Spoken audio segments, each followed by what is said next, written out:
Hello everyone, this is Remy TV and today's video is a brief presentation of the parts of the brain. So without further ado, let's start.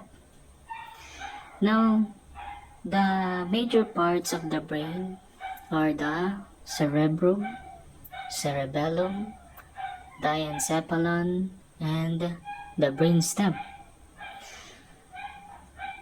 What you can see over here, this is the cerebrum. This is the largest and uppermost portion of the brain. It is consist of two hemispheres, the left hemisphere and the right hemisphere. Now, what you can see over here, this is the cerebellum.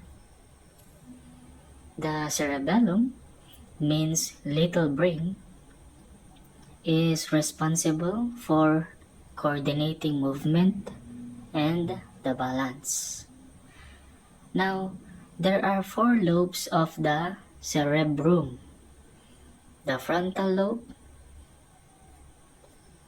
parietal lobe, occipital lobe, and the temporal lobe.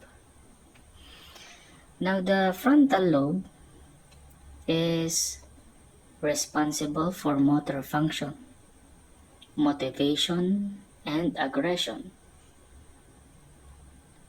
The parietal lobe is for sensory function, touch, and pain.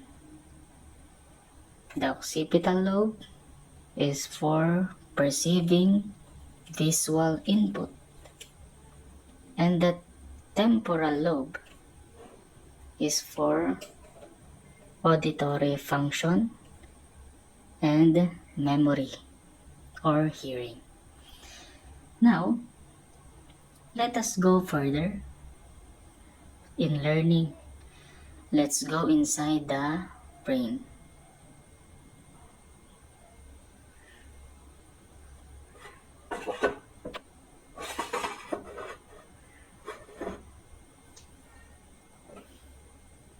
Now, I forgot to mention the cerebrum has the corpus callosum.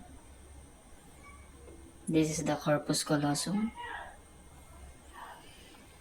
And the ventricles. This is the ventricle.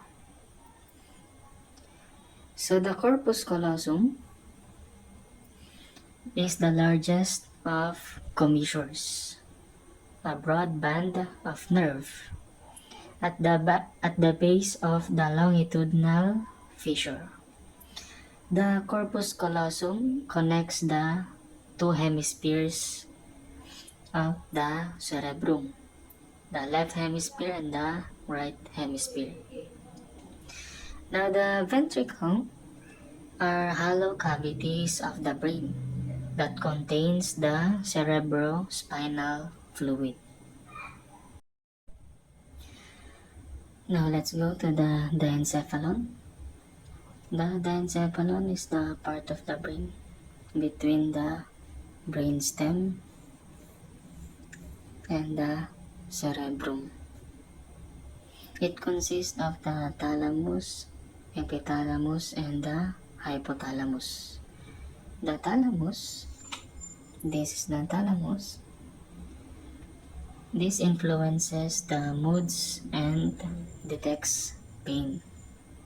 The hypothalamus, which means hypo means below the thalamus, the hypothalamus, its role is in maintaining homeostasis and controls body temperature. The epithalamus is responsible for response to odors. Now, the pituitary gland is below here, over here. is the mother of all glands. This is for growth and the development. Now let's go to the brainstem. The brainstem connects the spinal cord to the remainder of the brain. It has three components: the medulla oblongata, the pons, and the midbrain. The medulla oblongata, the part over here, it regulates the heart rate. Now to the pons, over here.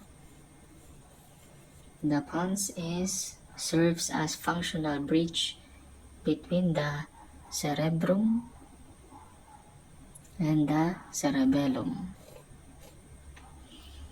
It is responsible for breathing, swallowing, and also for balance. Now to the midbrain. The midbrain is for coordinated eye movement, controlling pupil, and the lens. So that is an overview of the anatomy of the brain. I hope you understand the video. Thank you.